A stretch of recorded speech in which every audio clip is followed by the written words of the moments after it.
Hello students, welcome to the Hindu editorial analysis for UPSC mains.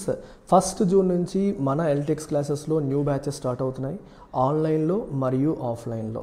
ఆన్లైన్లో కేవలం 30,000 రూపాయలకి 5,000 per month ఈఎంఐతో, ఆఫ్లైన్లో 45,000 రూపాయలకి 5,000 పర్ మంత్ ఈఎంఐతో మీకు సూపర్బ్ ఫీజుతో న్యూ బ్యాచెస్ 1st June నుంచి స్టార్ట్ అవుతున్నాయి and additional 20% off because of my birthday. So birthday treat మీకు కంటిన్యూ చేస్తున్నాను. 25th బర్త్డే జరిగింది మీకు తెలిసిందే.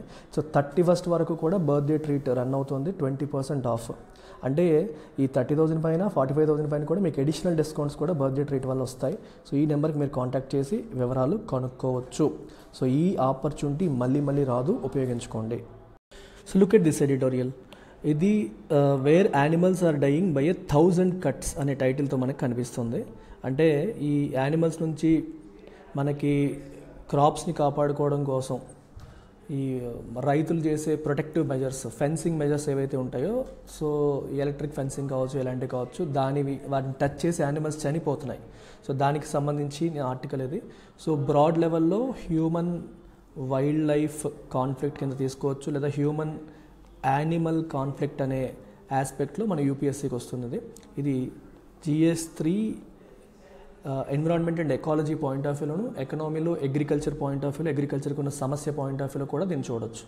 సో బోత్ ఎకానమీలో అలాగే GS3 environment and ecology point of వ్యూలో కూడా ఇది యూపీఎస్సీకి చాలా ఇంపార్టెంట్ ఆర్టికల్గా మనం చెప్పొచ్చు.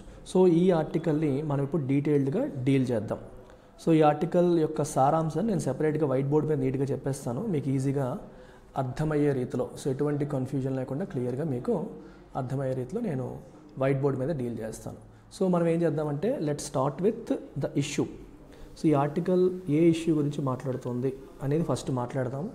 ఇష్యూ తర్వాత we will get into other aspects. Issue మాట్లాడాక మనం అదర్ ఆస్పెక్ట్స్కి మెల్లమెల్లగా వెళ్దాం.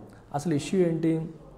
ఇప్పుడు ఉత్తరప్రదేశ్లో నుంచి తెరాయ్ అనే ప్రాంతంలో జరుగుతున్న ఇష్యూ గురించి మాట్లాడుతున్నారు. సో ఏం మాట్లాడుతున్నారంటే ఎస్పెషల్లీ అక్కడ there is an issue called stray cattle issue. Stray cattle issue. So stray cattle issue అంటే అర్థం ఏంటి మనకి? సో స్ట్రే క్యాటిల్ అంటే అర్థం ఏంటి? అబాండన్డ్ క్యాటిల్ అంటే బయటికి వదిలివేయబడ్డా, విడిచిపెట్టబడ్డా అని అంటాం కదా. సో స్ట్రే డాగ్స్ అంటారు. అంటే ఇప్పుడు మనం ఓన్ చేసుకున్నవి పెట్ డాగ్స్, డొమెస్టికేటెడ్ అంటాం. అలా కాకుండా ఎవరు ఓన్ చేసుకోకుండా కంప్లీట్గా వదిలేసే వాటిని మనం స్ట్రే అంటాం. సో ఈ స్ట్రే క్యాటిల్ ఏదైతే ఉందో, లేదా అబాండన్డ్ క్యాటిల్ ఏదైతే ఉందో, అవి సఫర్ అవుతున్నాయి. అసలు ఎందుకు వస్తున్నాయి ఇవి? Because of disrupted livestock economy policies అంటాం. So livestock economy policies జనరల్గా వీళ్ళు ఏం చేస్తారంటే ఒక పర్టికులర్ టైం అయిపోయాక వాటి నుంచి ఉపయోగం లేదు అంటే రైతులు వాటిని మనకి ఈ కౌ స్లాటరింగ్ హౌసెస్కి పంపించేస్తారు, అమ్మేస్తూ ఉంటారు ఇన్ జనరల్. సో అలా అమ్మేయకూడదు, అలా కౌ చంపడం అనేది కరెక్ట్ కాదు అనే ఆస్పెక్ట్స్ వస్తున్నాయి కాబట్టి వాటి వల్ల వీడికి ఉపయోగం లేదన్నప్పుడు వీళ్ళు వాటిని వదిలేస్తున్నారు, కంప్లీట్గా అబాండన్ చేస్తున్నారు. అబాండన్ చేసేయడం వల్ల అవి అక్కడికక్కడే తిరుగుతూ ఉండి మన ఆకలి వచ్చినప్పుడు కనిపించిన పొలాల మీదకి వెళ్ళి దాడి చేసే పరిస్థితి మనకి కనిపిస్తుంది అనమాట. అలాగే మనకి విజిలాంటేస్, యూపీలో తీసుకుంటే విజిలాంటేస్ అంటే గోరక్షక్స్ అని మనం వింటాం. సో వాటిని స్లాటర్ హౌసెస్కి పంపించకుండా వాటిని కాపాడడం కోసం గోరక్షక్స్ ఉంటారు. అలాంటి పని ఎవరైనా చేస్తే వాళ్ళ మీద పడి దాడి చేయడం లాంటివి కూడా మనం చూస్తూ ఉన్నాం. సో ఇలాంటి వాటి నుంచి తప్పించుకోవడం కోసం వాళ్ళు ఏం చేస్తున్నారు? దే ఆర్ కంప్లీట్లీ అబాండనింగ్ క్యాటిల్ని కంప్లీట్గా అబాండన్ చేసి వదిలేసే పరిస్థితి అనేది వస్తుంది. వదిలేసే పరిస్థితి రావడం వల్ల ఈ స్ట్రే క్యాటిల్ అనేది అక్కడ అగ్రికల్చర్ని ఇబ్బంది పెడుతుంది, రైతుల అగ్రికల్చర్ని ఇబ్బంది పెడుతుంది అనేది మనకు కనిపిస్తుంది. అయితే అగ్రికల్చర్ని స్ట్రే క్యాటిల్ నుంచి కాపాడడం కోసం వీళ్ళు ఏం చేస్తున్నారంటే రైతులు ఫెన్సింగ్ యాక్టివిటీస్ చేస్తున్నారు. ఈ ఎలక్ట్రిక్ ఫెన్సింగ్ లాంటివి చేస్తున్నారు. ఈ ఎలక్ట్రిక్ ఫెన్సింగ్ లాంటివి చేసినప్పుడు స్ట్రే క్యాటిల్తో పాటు మనకి endangered species, actual wild life కూడా చనిపోయే పరిస్థితి వస్తుంది. సో ఈ బార్డర్స్, ఈ కంచెలు అంటాం చూడండి, కంచెలు ఎలక్ట్రిక్ కంచెలు గట్రా వేయడం వల్ల దీనివల్ల యానిమల్స్ చనిపోవడం అనేది మనం చూస్తున్నాము. దానివల్ల వైల్డ్ లైఫ్ కన్జర్వేషన్ ఎఫర్ట్స్కి కూడా ఇబ్బంది కలిగే పరిస్థితి వస్తుంది. సో అగ్రికల్చర్ మనం చూసుకోవాలా లేకపోతే ఇది చూసుకోవాలా అర్థం కాని పరిస్థితి. సో ఈ సిచ్యువేషన్ గురించి ఈ ఆర్టికల్ డిస్కస్ చేసింది. సో ఆర్టికల్ మాట్లాడుతున్న డిఫరెంట్ అంశాలు కూడా మనం 1 by 1 డీల్ చేద్దాం. సో మొదట ఏం మాట్లాడుతుందంటే article agricultural impact. Agricultural impact అంటే అర్థం ఏంటి? ఇప్పుడు ఈ స్ట్రే క్యాటిల్ వల్ల అగ్రికల్చర్ పైన ఎటువంటి ఇంపాక్ట్ ఉంది? ఫస్ట్ ఆఫ్ ఆల్ అగ్రికల్చర్ పైన కంప్లీట్గా negative impact, because they are devastating, అంటే నాశనం చేస్తున్నాయి. డెవస్టేటింగ్ క్రాప్స్ని కంప్లీట్గా డెవస్టేట్ చేస్తున్నాయి. దీనివల్ల ఏమవుతుంది? రైతులకి సివియర్ ఎకనామిక్ లాసెస్ దీనివల్ల వచ్చే పరిస్థితి మనకి కనిపిస్తుంది. అండ్ ప్రభుత్వం వైపు నుంచి there is a lack of effective measures అనేవి సరిగ్గా లేకపోవడం వల్ల అగ్రేరియన్ డిస్ట్రెస్ అనేది పెరుగుతుంది. అంటే మనకి రైతులకి సరైన పంట లేక ఉన్న పంట కూడా ఇలా పాడైపోవడం వల్ల అగ్రేరియన్ డిస్ట్రెస్ అనేది ఏమవుతుందమ్మా? పెరుగుతుంది. ఎకనామిక్ ప్రెషర్స్ అనేవి పెరుగుతున్నాయి. ఇది మొదటి ఆస్పెక్ట్. సెకండ్ ఆస్పెక్ట్ ఇక్కడ మనం మాట్లాడుకోబోయేది అంటే మల్టిపుల్ డైమెన్షన్స్ ఉన్నాయి ఆర్టికల్లో. సో సెకండ్ డైమెన్షన్ వచ్చేసి వైల్డ్ లైఫ్ కాన్ఫ్లిక్ట్. ఇది second dimension that is discussed in the article. So ఈ డైమెన్షన్ మనకి ఏం చెప్తుందంటే, సో ఈ స్ట్రే క్యాటిల్ వల్ల ఎక్కువైపోవడం వల్ల ఏమవుతుందంటే వైల్డ్ లైఫ్ హ్యాబిటాట్ అనేది కూడా దెబ్బతింటుంది. వైల్డ్ లైఫ్ హ్యాబిటాట్ డిస్రప్షన్ అని మనం చెప్పొచ్చు. It is disrupting wild life habitat అంటే అవి నివసించే ప్రాంతం, మరియు మూవ్మెంట్ కారిడార్స్ అంటాం. అవి తిరిగే ప్రాంతాలు. అంటే జనరల్గా వైల్డ్ లైఫ్ తిరిగే ప్రాంతాల్లోకి నార్మల్ ఇప్పుడు మన ఊర్లలో ఉండే ఈ స్ట్రే క్యాటిల్ కూడా వెళ్ళిపోవడం వల్ల వైల్డ్ లైఫ్ స్పేస్ని ఆక్యుపై చేస్తున్నాయి. వాటికి పోటీ రావడం అనేది జరుగుతుంది. ఇది ఒక ఆస్పెక్ట్.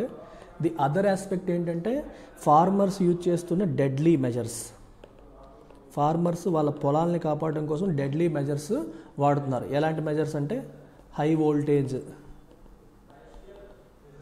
వోల్టేజ్ ఎలక్ట్రిక్ ఫెన్సింగ్ లాంటివి. హై వోల్టేజ్ ఎలక్ట్రిక్ ఫెన్సింగ్ లాంటి మెజర్స్ వాడుతున్నారు. ఇవి వాడడం వల్ల ఏమవుతుందంటే, ఈ మెజర్స్ వల్ల ఏమవుతుందంటే మనకి ఫస్ట్ ఆఫ్ ఆల్ ఈ క్యాటిల్కి హార్మ్ జరుగుతుంది ఒక పక్క. ఇంకోవైపు వైల్డ్ లైఫ్కి కూడా, క్యాటిల్తో పాటు వైల్డ్ లైఫ్ కూడా వాటికి కూడా థ్రెట్స్ వస్తున్నాయి దీనివల్ల. ఎందుకంటే అవి కూడా చనిపోతున్నాయి. Like endangered species like tigers, rhinoceros కూడా దీనివల్ల చనిపోయే పరిస్థితి మనకు వస్తుంది.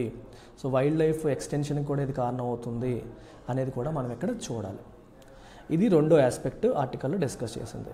సో మూడవ ఆస్పెక్ట్ మనం ఇక్కడ చూడాల్సింది ఏంటంటే,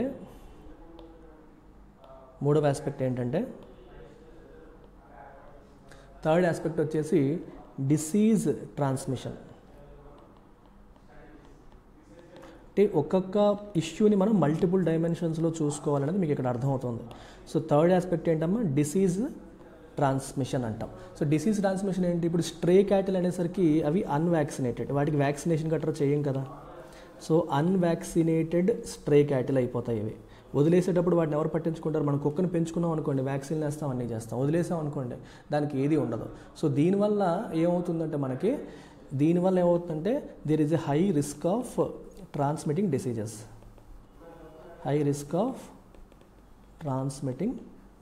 డిసీజెస్ని ట్రాన్స్మిట్ చేసే రిస్క్ అనేది దీనివల్ల పెరుగుతుంది. లైక్ బొవైన్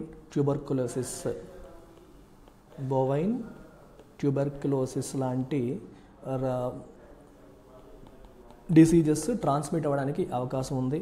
అలాగే లంపీ స్కిన్ డిసీజ్ లాంటివి కూడా వచ్చే అవకాశం ఉంటాయి. ఇవన్నీ కూడా మన ఈ అన్వాక్సినేటెడ్ స్ట్రే క్యాటిల్ నుంచి వైల్డ్ లైఫ్లో అక్కడ ఉండే జంతువులు ఏవైతే ఉంటాయో వైల్డ్ లైఫ్ పాపులేషన్కి ఈ డిసీజెస్ వెళ్ళే అవకాశం ఉంది. దానివల్ల ఎకలాజికల్ బ్యాలెన్స్ అనేది దెబ్బతినే అవకాశం ఉంది ఇన్ దీస్ బయోడైవర్సిటీ ఏరియాస్ అనేసి మనం ఇక్కడ చెప్పొచ్చు అనమాట. నెక్స్ట్ వచ్చేసి మనకి నెక్స్ట్ ఆస్పెక్ట్ ఇంకొక ఇష్యూ ఈ ఆర్టికల్ ద్వారా మనం డిస్కస్ చేస్తున్న ఇంకొక ఇష్యూ ఏంటంటే కల్చరల్ అండ్ ఎకనామికల్ డైకోటమీ. అంటే అర్థం డైకోటమీ అంటే ఏంటి? డిఫరెన్షియేషన్. ఇక్కడ రైతులకి ఒక రకమైన డైకోటమీ వాళ్ళు ఫేస్ చేస్తున్నారు. ఏంటంటే ఒకవైపు ఇప్పుడు ఫార్మర్స్ ఎవరైతే ఉన్నారో వాళ్ళు స్ట్రగుల్ అవుతున్నారు. ఒకవైపు కల్చరల్ ఆస్పెక్ట్, ఇంకోవైపు ఎకనామికల్ ఆస్పెక్ట్. కల్చరల్ ఆస్పెక్ట్ ఏంటి? వాళ్ళు కౌస్ని అంటే గౌరవిస్తారు. కౌస్ని వాళ్ళు ఎక్కువగా గౌరవిస్తారు కదా, అంతే కదా. భారతదేశంలో కల్చరల్ రివరెన్స్ ఫర్ కౌస్ అనేది ఉంది. At the same time practical challenges, వాటిని గౌరవిస్తాము, వాటిని చంపకూడదు అని అనుకుంటాం ఒకవైపు, కానీ దానివల్ల మనకి ప్రాక్టికల్ ఛాలెంజెస్ వస్తున్నాయి, ఎకనామికల్ ఛాలెంజెస్ వచ్చి మన పంటలు నాశనం చేస్తుంటే ఎలా రియాక్ట్ అవ్వాలో తెలియని పరిస్థితి. ప్రాక్టికల్ ఛాలెంజెస్ అది ఎకనామిక్ ఆస్పెక్ట్, అది వచ్చి మన పంటలను నాశనం చేయడం ఇట్లాంటివి. ఒకవైపు కౌని చంపకూడదు, కౌస్ని బాగా కాపాడుకోవాలి అనేది ఒకవైపు కల్చరల్ రివరెన్స్, రెండింటి మధ్యలో కొట్టుకుంటున్నారు. కౌస్ అనేవి కల్చరల్లీ సిగ్నిఫికెంట్, కానీ వాటి వల్లే నష్టం జరిగితే ఏం చేయాలి అనేది తేల్చుకోలేని ఒక కాంప్లెక్స్ సిచ్యువేషన్లో రైతులు ఉండే పరిస్థితి మనకు కనిపిస్తుంది. సో వాళ్ళ యాటిట్యూడ్స్ని అన్నింటినీ కూడా ఇవి ఇన్ఫ్లుయెన్స్ చేసే పరిస్థితి మనకు కనిపిస్తుంది. So these are the issues which are discussed in this article. అయితే వే ఫార్వర్డ్ ఏంటి మరి? ఇవి ఇష్యూస్ అని మాట్లాడుకున్నాం కదా, what is the way forward, solutions ఏంటి అది కూడా మనం చూసుకోవాలి. సొల్యూషన్స్ మీరు తీసుకుంటే first thing we have to come out with comprehensive, government ఏం చేయాలి, comprehensive live stock management policy తీసుకురావాలి. లైవ్ స్టాక్ని ఎట్లా మేనేజ్ చేయాలి అంటే వాటి వల్ల మనకు ఉపయోగం అవుతున్నప్పుడు ఇష్యూస్ ఏం లేవు, రైతులు బాగానే చూసుకుంటారు, పాలు ఇస్తున్నాయి లేదా ఉపయోగపడుతున్నంత వరకు బాగానే చూసుకుంటారు. వాటి అవసరం తీరిపోయాక వాటి నుంచి ఉపయోగం లేదన్నప్పుడు రైతులు ఏం చేయాలి? సో మీరు అవసరం తీరాక కూడా మీరు వాటిని పోషించాలంటే ఆర్థికంగా రైతుకు కష్టం, రైతే పేదవాడు. సో తన దగ్గర ఉన్నదంతా మళ్ళీ వాటిని పోషించడానికి పెట్టడం అనేది కొంచెం కష్టం. సో అలాగని చెప్పేసి ఇప్పుడు స్లాటరింగ్ హౌసెస్కి అమ్మేస్తే అది మన కల్చరు, మనం ఆవుని పూజిస్తాము, మన దేవత. సో గోవధ అనేది నిషిద్ధం, అది ఇంకోవైపు ఆస్పెక్ట్. సో రెండింటిని ఎలా డీల్ చేయాలి అనేది ఇక్కడ ప్రధానమైన క్వశ్చన్. సో మరి గవర్నమెంట్ వైపు నుంచి ఏం రావాలి? అందుకే comprehensive live stock management policies రావాలి. అంటే గవర్నమెంట్ ఎఫెక్టివ్ పాలసీస్ని తీసుకురావాలి. ఎటువంటి పాలసీస్ అంటే ఈ policies should include human treatment, అంటే ఎఫెక్టివ్ అండ్ హ్యూమెన్ ట్రీట్మెంట్ అంటే వాటిని మానవీయ దృక్కోణంలో ట్రీట్ చేయాలి. వీటిని స్ట్రే క్యాటిల్ని, వాటిని మనకి ఇబ్బంది పెడుతున్నాయి కదా, వాటిని చంపేసేలాంటి పరిస్థితి ఉండకూడదు. సో దానికోసం మనకి ఎగ్జిస్టింగ్ లాస్ ఏవైతే ఉన్నాయో ఎగ్జిస్టింగ్ లాస్ని మనం స్ట్రిక్ట్గా ఇంప్లిమెంట్ చేసేలా చూడాలి. అలాగే you can go for something called cattle shelters. గవర్నమెంటే ఫండ్ చేసి క్యాటిల్ షెల్టర్స్ లాంటివి బిల్డ్ చేస్తే అలాంటి చోట ఈ స్ట్రే క్యాటిల్ ఉండడానికి అవకాశం అనేది లభిస్తుంది. అలాగే government can also do something called adoption. ప్రజలు ఈ స్ట్రే క్యాటిల్ని అడాప్ట్ చేసుకునేలాగా, కేర్ తీసుకునేలాగా ప్రభుత్వం ఇన్సెంటివైజ్ చేయాలి. సో ఇది ఒక పుణ్యకార్యంలాగా తీసుకొని స్ట్రే క్యాటిల్ని అడాప్ట్ చేసుకొని కేర్ తీసుకునేలాగా, కుక్కల్ని ఎలాగైతే తీసుకుంటారో అలాగే స్ట్రే క్యాటిల్ని కూడా అడాప్ట్ చేసుకొని వాటి నుంచి పాలు రాకపోయినా, వాటి నుంచి ఉపయోగం లేకపోయినా సరే వాటికి సేవ చేసేలాగా ప్రజల్ని మీరు ఆ రకంగా ఇన్సెంటివైజ్ చేస్తే, లేదా అలా చేసే వాళ్ళకి ప్రభుత్వం ఏదైనా బెనిఫిట్స్ ఇవ్వడం కావచ్చు, వాళ్ళని గౌరవించడం కావచ్చు, ఏదన్నా జరిగిందనుకోండి, that will help in the long run. So ఇది ఒక గవర్నమెంట్ వైపు నుంచి చేయగలిగిన ఒక కాంప్రహెన్సివ్ లైవ్ స్టాక్ పాలసీ. ఇలాంటి పాలసీస్ని ప్రభుత్వం డిజైన్ చేయాలి. సో సెకండ్ ఆస్పెక్ట్ ఏంటి అంటే మనకి wild life protection measures. Government should also wild life protection measures. So ఎటువంటి మెజర్స్ తీసుకోవాలంటే మనకి నాన్ లీథల్, చూడండి ఇప్పుడు మనకి ఏవైతే సేఫర్ అండ్ నాన్ లీథల్ అంటే డేంజరస్, అంత డేంజరస్ కానీ బ్యారియర్స్ తయారు చేయాలి. సేఫర్ నాన్ లీథల్ బ్యారియర్స్ని తయారు చేయడం చాలా చాలా ఇంపార్టెంట్. అంటే మనం ఫెన్సింగ్ ఏదైతే చేస్తామో అది ఎలక్ట్రిక్ ఫెన్సింగ్ అయితే మనకి షాక్ కొట్టి చచ్చిపోవడాలు జరుగుతున్నాయి. అలా కాకుండా ఒక సేఫర్ నాన్ లీథల్ బ్యారియర్స్ అనేవి ఉండాలి. దానివల్ల ఏమవుతుందంటే it will allow coexistence, something that will allow coexistence of agriculture and wild life. So wild లైఫ్ని కాపాడుకోవడం జరుగుతుంది, అగ్రికల్చర్ కూడా దాంతోపాటు పీస్ఫుల్గా కోఎగ్జిస్ట్ అవుతుంది. సో దీనికోసం ఏం చేయాలి? గవర్నమెంట్ ఫండెడ్ ఇనిషియేటివ్స్ రావాలి.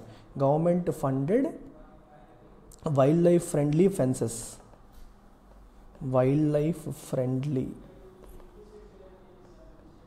ఫెన్సెస్ ఏవైతే ఉంటాయో ఇట్లాంటి వాటిని తయారు చేయాలి. ఓకేనా? క్రియేటింగ్ లేదా బిల్డింగ్, ఇటువంటి వాటిని తయారు చేసే కార్యక్రమాలు ప్రభుత్వం తీసుకురావాలి. అలాగే better management of protected areas, especially protected areas ఏవైతే ఉన్నాయో ఆ ఏరియాస్లో ఈ కాన్ఫ్లిక్ట్ ఎక్కువగా ఉంటుంది. సో ఈ కాన్ఫ్లిక్ట్ ఎక్కువగా ఉన్న ప్రొటెక్టెడ్ ఏరియాస్ని బెటర్ మేనేజ్మెంట్ అనేది అవసరం. చాలా చాలా ఇంపార్టెంట్ ఆస్పెక్ట్ అది. ప్రొటెక్టెడ్ ఏరియాస్లోనే ఇష్యూస్ మనకి ఎక్కువ వస్తూ ఉంటాయి. అంటే మూడవది ఇంకా ఏం చేయొచ్చు వే ఫార్వర్డ్లో మనం చూసుకుంటే డిసీజ్ కంట్రోల్ ప్రోగ్రామ్స్. ఎందుకంటే డిసీజెస్ అనేవి వస్తున్నాయి అనేది కూడా మనం మాట్లాడుకుంటున్నాం కదా, డిసీజ్ కంట్రోల్ ప్రోగ్రామ్స్. సో మనకి వెటర్నరీ ప్రోగ్రామ్స్ ఎస్టాబ్లిష్ చేయాలి ప్రభుత్వం. ఇందాక మనం ఏవైతే సమస్యలు చెప్పుకున్నా అవన్నీ కూడా కాంప్రహెన్సివ్ రోబస్ట్ వెటర్నరీ ప్రోగ్రామ్స్. ఇప్పుడు డొమెస్టికేటెడ్ యానిమల్స్కి వాళ్ళే తీసుకొచ్చి వ్యాక్సిన్లు వేయిస్తారు, కానీ ఈ స్ట్రే క్యాటిల్కి కూడా వ్యాక్సిన్లు వీటికి వేసేలాగా వెటర్నరీ ప్రోగ్రామ్స్ అనేవి తీసుకురావాలి.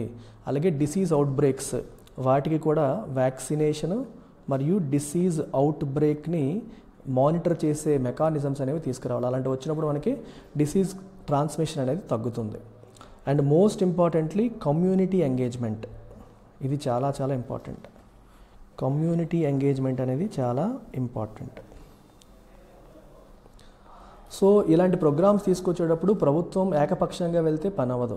సో ఆ రైతుల సపోర్ట్ కూడా ఇంపార్టెంట్. సో కమ్యూనిటీ ఎంగేజ్మెంట్ మనకు కావాలంటే లోకల్ కమ్యూనిటీస్తో ప్రభుత్వం ఇన్వాల్వ్ అవ్వాలి, అలైన్ అవ్వాలి. సో కల్చరల్ బిలీఫ్స్ని, ప్రాక్టికల్ సొల్యూషన్స్ని మనం అలైన్ చేయాల్సిన అవసరం ఉంది. ప్రజలకి ఆల్రెడీ వాటిని కాపాడుకోవాలన్న కల్చరల్ బిలీఫ్స్ ఉన్నాయి. So at the same time వాళ్ళు నష్టపోకుండా ప్రాక్టికల్ సొల్యూషన్స్ కూడా ఇవ్వాలి. రెండింటిని అలైన్ చేసేలాగా వాటికి నష్టం కలగకుండా రైతులు అగ్రికల్చర్ని కాపాడుకునే రకమైన సొల్యూషన్స్ అనేది తీసుకురావాలి. దానికోసం ప్రజలతో మమేకం అవ్వాలి. సో దీనికోసం ప్రభుత్వం can do lot of awareness programmes, వాళ్ళకి అవగాహన కల్పించే ప్రోగ్రామ్స్ చేయొచ్చు, ఎడ్యుకేషనల్ ప్రోగ్రామ్స్ లాంటివి చేయొచ్చు. అలాగే government can also tell them about economic benefits of sustainable live stock management. So cattle కేర్కి కూడా ఇక్కడ రెండు మూడు విషయాలు, లైవ్ స్టాక్ని ఎక్కువగా మేనేజ్ చేయడం వల్ల ఎటువంటి బెనిఫిట్స్ ఉన్నాయని కూడా ప్రజలకు తెలియజెప్పవచ్చు. రెండోది ఏంటంటే మనకి క్యాటిల్ కేర్, ఈ క్యాటిల్ని కాపాడడం కోసం దీనికోసం కమ్యూనిటీ లెడ్ ఇనిషియేటివ్స్, అంటే ఒక్కళ్ళే పోషించాలంటే పోషించలేకపోవచ్చు. ఇప్పుడు ఫర్ ఎగ్జాంపుల్ ఊరంతా కూడా అక్కడ ఊర్లో ఉన్న స్ట్రే క్యాటిల్ అంతా కూడా ఒక దగ్గర కౌ షెల్టర్ ఏర్పాటు చేసి దానికి ఊరంతా కలిపి ఫండింగ్ పెట్టుకొని వాటిని కాపాడుకునే ప్రయత్నం. అంటే మనకి ఇవి చాలా పవిత్రమైనవి, వీటిని అలా చంపేయకూడదు అనే ఆస్పెక్ట్లో అలా కూడా చేయొచ్చు. ఒక్కళ్ళే చేయాలంటే చేయలేరు. మేబీ కమ్యూనిటీ లెడ్ ఇనిషియేటివ్స్ లాంటివి ఎంకరేజ్ చేయొచ్చు for cattle care. Government funding కొంత ఇస్తుంది, 50% నేను ఇస్తాను, 50% మీరు పెట్టుకోండి అన్నట్టుగా ఇట్లాంటివి కూడా చేసే అవకాశం కూడా ఉంది. ఇలాంటి రకరకాల ప్రోగ్రామ్స్ ద్వారా ఈ ఇష్యూని మనం సార్ట్ అవుట్ చేయొచ్చు అని మనకి ఆర్టికల్ చెప్తోందమ్మా. So this is all about this particular article. So ఇక్కడ మనకి ఓవరాల్గా కన్క్లూజన్ మనం ఏం చెప్పొచ్చు అంటే, సో మీరు గమనిస్తే article talks about and delicate interface between culture ఒకవైపు, ఎకనామిక్ నెసెసిటీ ఒకవైపు, ఎన్విరాన్మెంటల్ సస్టైనబిలిటీ ఇంకోవైపు. 3 ఆస్పెక్ట్స్ మనకి ఇక్కడ టచ్ అవుతున్నాయి. Cultural beliefs, economic necessity, environmental sustainability, 3 aspects కలిపి వస్తున్నాయి. సో మనం ఇచ్చే సొల్యూషన్ ఏదైతే ఉందో ఆ సొల్యూషన్ ఎలా ఉండాలి? It should be a multi faceted approach. అయి ఉండాలి. అంటే ఒకే ఆస్పెక్ట్ని టచ్ చేసేది కాదు, డిఫరెంట్ ఆస్పెక్ట్స్ని టచ్ చేసే కాంప్రహెన్సివ్ సొల్యూషన్ అనేది మనం ఇవ్వాలి. సో ఈ సొల్యూషన్ ఎలా ఉండాలంటే, ఫస్ట్ పాలసీ రిఫార్మ్, గవర్నమెంట్ యొక్క పాలసీలో రిఫార్మ్స్ తీసుకురావాలి, మార్పులు తీసుకురావాలి. రెండోది కమ్యూనిటీని ఎంగేజ్ చేయాల్సిన అవసరం ఉంది. అలాగే టార్గెటెడ్ గవర్నమెంట్ ఇన్వెస్ట్మెంట్, గవర్నమెంట్ కూడా ఎక్కడెక్కడ ఇన్వెస్ట్ చేయాలో అక్కడ, ఎస్పెషల్లీ మనకి సేఫ్ నాన్ లీథల్ వీటి విషయంలో కావచ్చు, కౌ షెల్టర్స్ విషయంలో కావచ్చు, గవర్నమెంట్ ఇన్వెస్ట్మెంట్స్ కూడా చేయాల్సిన అవసరం అనేది ఉంది. ఇవన్నీ వచ్చినప్పుడే మనం అగ్రికల్చర్ని కాపాడుకోగలుగుతాం, ఎకలాజికల్ బ్యాలెన్స్ని కూడా కాపాడుకోగలుగుతాము, కల్చరల్ బిలీఫ్స్ని కూడా ప్రొటెక్ట్ చేయగలుగుతాము. అప్పుడు ఓవరాల్గా అందరికీ బెనిఫిట్ అవుతుంది అనేది ఈ ఆర్టికల్ యొక్క ఫైనల్ సారాంశం. సో ఈ ఆర్టికల్ని బేస్ చేసుకొని ఈరోజు మన ఎడిటోరియల్ కోర్స్లో ఉన్న స్టూడెంట్స్ కోసం ఒక క్వశ్చన్ ఇవ్వడం జరిగింది. ఆ క్వశ్చన్ ఏంటనేది ఇక్కడ రాస్తాను. సో ఎడిటోరియల్ కోర్స్లో ఉన్న స్టూడెంట్స్ ఇవాళ రాయాల్సిన ఆన్సర్ దీనిపైన.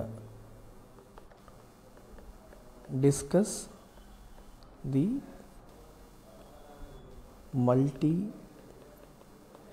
ఫెసెటెడ్ impact of stray cattle on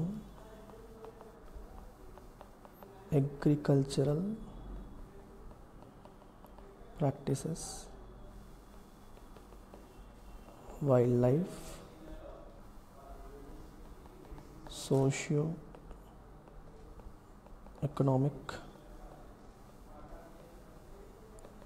dynamics in India.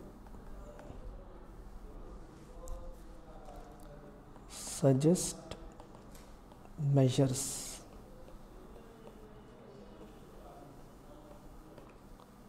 that can be implemented to mitigate these challenges. 250 words. ఇది మీకు GS3 ఎన్విరాన్మెంట్ అండ్ ఎకానమీలో అగ్రికల్చర్ కింద కూడా వస్తుంది, మీరు రాయొచ్చు. సో ఈ క్వశ్చన్కి మన కోర్స్లో ఉన్న వాళ్ళకి నేను మీరు రాసిన ఆన్సర్ కరెక్ట్ చేస్తాను. At the same time I will also provide model answer. So course మనకి ఈ రకంగా వస్తుంది. Every day we provide an editorial based question. ఇలా ఎడిటోరియల్ మీకు ఇలా ఏదైతే ఎక్స్ప్లెయిన్ చేశానో దాన్ని బేస్ చేసిన ఒక క్వశ్చన్ ఇప్పుడు ఎలా అయితే ఇచ్చాను అలా ఇస్తున్నాను. మీరు రాసిన పేపర్ నేను ఎవాల్యుయేట్ చేసి ఫీడ్బ్యాక్ ఇస్తాను. Plus I will prepare A model answer and provide it. Model answer చూసినప్పుడు మీరు ఎక్కడ తప్పులు చేసిందో మీకు ఇంకా ప్రాపర్ క్లారిటీ వస్తుంది. సో టాపిక్ వైజ్ ఇంట్రొడక్షన్లో ఎలా చేయొచ్చు ఇంకా బెటర్గా, కన్క్లూజన్లో ఇంకా ఎలా బెటర్ చేయొచ్చు, ఇలాంటి ఆస్పెక్ట్స్ పైన కూడా మీరు ఫోకస్ చేయడానికి అవకాశం లభిస్తుంది. సో ఇందులో మీకు 3 వ్యాలిడిటీస్ పెట్టాము. So you can go for 6 months validity, 1 year validity, life time validity. So budget issues ఉన్న వాళ్ళు you can go for 6 months. మీరు 1 year పాటు మేము చేయలేము అనుకున్న వాళ్ళు, లేదా 10,000 పే చేయలేము అనుకున్న వాళ్ళు 6,000కి వెళ్ళండి. 1 year వరకు కావాలంటే 10,000కి వెళ్ళండి. లైఫ్ టైం కావాలంటే 20,000కి వెళ్ళండి. అండ్ మీకు ఇప్పుడు at this point 20% off run అవుతుంది because of my birthday treat అనేది ఉంది కాబట్టి 20% ఆఫ్ కూడా రన్ అవుతుంది. సో ఈ 6,000ది కాస్త మీకు 1,200 రూపీస్ డిస్కౌంట్ వస్తుంది, 4,800కి వచ్చేస్తుంది. 10,000ది 8,000కి వచ్చేస్తుంది. ఇది మీకు 16,000కి వస్తుంది. You can go for any of these. So daily మీకు మోడల్ ఆన్సర్ అనేది సబ్జెక్ట్ వైజ్ మనం కేటగరైజ్ చేసి యాప్లో అప్లోడ్ చేస్తాం. సో మీరు రేపు పొద్దున్న 1 year తర్వాత చూసుకుంటే ప్రాపర్ అన్ని మోడల్ ఆన్సర్స్ కూడా మీకు దొరుకుతాయి. మీరు హ్యాపీగా నోట్స్ ప్రిపేర్ చేసుకోవచ్చు, ఆన్సర్ ప్రాక్టీస్ చేసుకోవచ్చు. స్కిల్ బిల్డింగ్ ఒకవైపు అవుతుంది. మెయిన్స్కి proper notes, question and answer ఫార్మాట్లో ప్రాపర్ నోట్స్ కూడా మీకు రెడీ అయిపోతుంది.